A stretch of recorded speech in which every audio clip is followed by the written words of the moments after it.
Raila Amolo Odinga and William Ruto right now have a serious test ahead of them. Why am I saying this? The constitution is very clear to the people who are supposed to be nominated to serve in the cabinet. These people who are nominated, there are some areas they have to clear their names from. One of them is the DCI, another one is the EACC. As we speak currently, there are so many issues that are happening as far as the EACC is concerned. Another test right now we are facing, it is whether William Ruto and Raila Amolo Odinga have really taken into consideration the kind of people who are supposed to serve in the government and if they really want performance from these people. Before I dissect on that topic, kindly if this is the first time you're watching our videos, make sure that you subscribe, like and comment because that's the best support. You can always give this channel. And kindly if you have anything to add on and maybe ask about the channel, our number is on our bio. Kindly you can always contact us on WhatsApp or even call. Now let me dive into this topic here today. Now, Raila Amolo Odinga gave 4 names that were included in William Ruto's list of the people going to serve the cabinet. Among these names, today here on this video, I look at one, just one, in regard to the constitution. And then, I also followed closely what is happening on the vetting of the cabinet nominees. And I want to look at 2 names that I was able to catch up with their nomination, that is, in their vetting, that is Kithure Kindiki and Alice Wahome. There are a few conclusions I drew from this vetting. Now let me start with Kithure Kindiki. First of all, this was a gentleman who was serving as a senator. He served as a senator. He's a Nairobi. He's a professor of Nairobi. Actually, he was a professor of Nairobi University. He proceeded to become now the cabinet secretary, not just actually the first time, and now he has been nominated after the dissolution of the cabinet by William Ruto following the Gen Z and millennial protests in the country. Now, when I got to Kithure Kindiki, I was very keen to listen to the answers that he was giving when he was being asked questions in parliament. And I realized one simple thing there. He's the same gentleman, speaking the same language, and actually was even giving the same message. That means clearly that Kithure Kindiki cannot bring any change in the cabinet, in the docket is going to serve as Interior Cabinet Secretary. Now, why am I saying so? When it comes to the regard to the deaths of the people who died during the protest, Kithure Kindiki feels that the police did their best.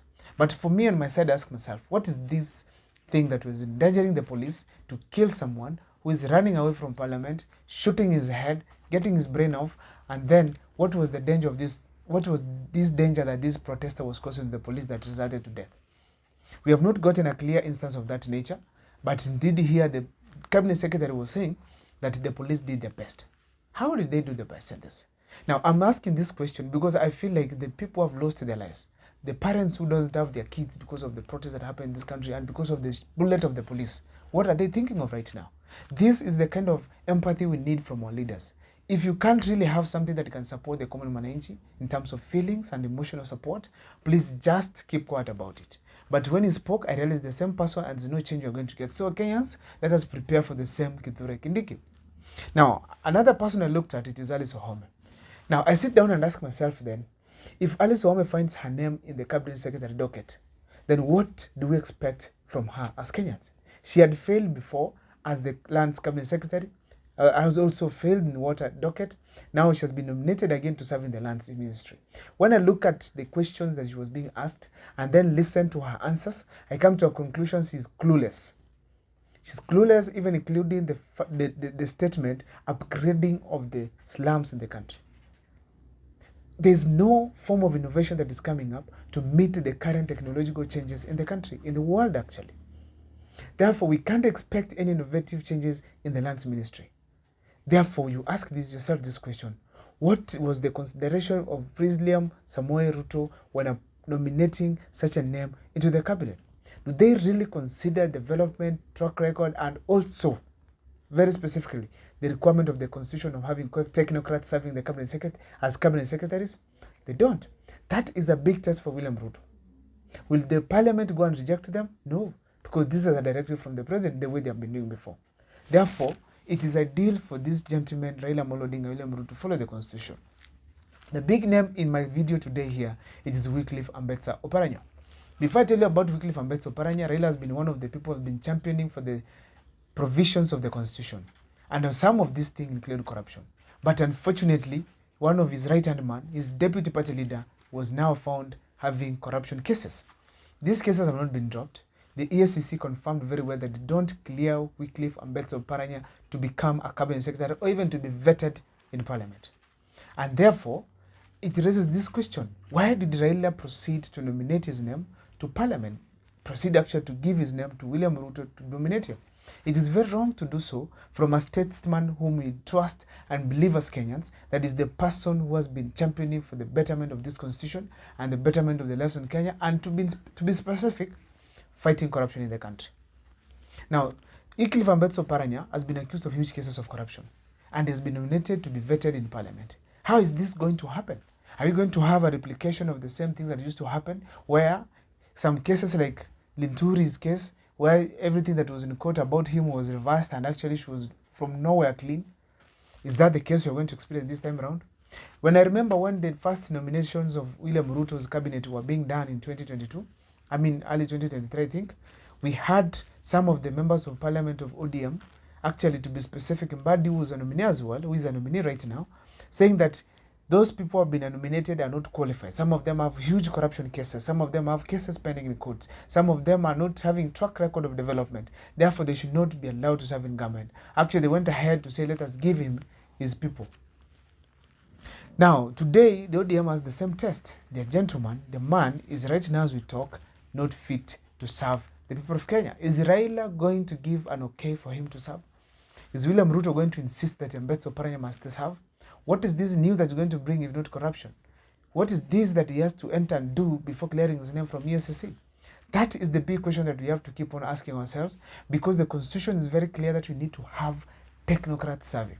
I want to give a brief history of some of the technocrats we have in this country and the kind of transformation that is happening in the institutions that they are running.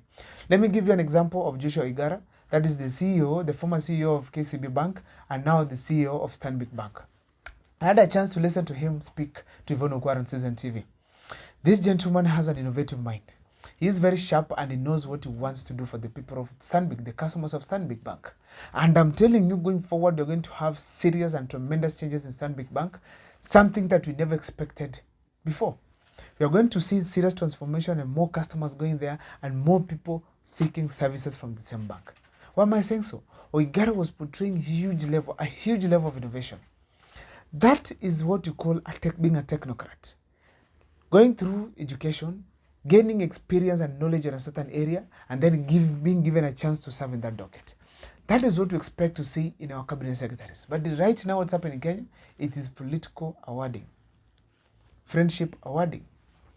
When are these guys going to change the constitution of Kenya, and how are they going to do it? How are they going to do it if we don't consider the technocrats that are in the market right now? To my understanding right now, to my belief, maybe William Ruto could have just taken technocrats and give them the docket to streamline. But because of the kind of status quo we have, and William Ruto and Raila have chosen to maintain, we are going to have same results, same problems every now and then. This is what we have to discourage as a country. Another thing we want to look at here that I feel personally I need to touch on, it is Ali Hassan Joho. There have been questions of him to perform. But now I don't want to talk about that. Let me go back slightly and look at Hassan Joho as a man. Has he been cleared on every level that people are supposed to ask when it comes to being a member of the cabinet of Kenya? We need to see all these questions in the public, when they went to school, whether he's qualified to do that, being answered before he sits. That is what you call having the mind of Kenyans before executing something. You feel the questions of people, you feel what their concerns are, then act to ensure that at least you have answered all these questions to these people. That will encourage to bring these people on board. When you go ahead and nominate Wycliffe Ambetsa Oparanya, and then if things go as they are right now, then he's forced to join government, whether he's cleared for ESCC or not. What is going to happen to the cabinet, to the governors right now in the country? We're having huge amounts of cash right now running, and if they turn out to be corrupt, then later on they are still absorbed into the cabinet. What is going to happen there? That is going against, that is actually undermining the war against corruption in the country. That's my video there and there. I can leave this the first time once again you're watching my video. Make sure that you subscribe, like and comment, because that's the best support you can always give this channel.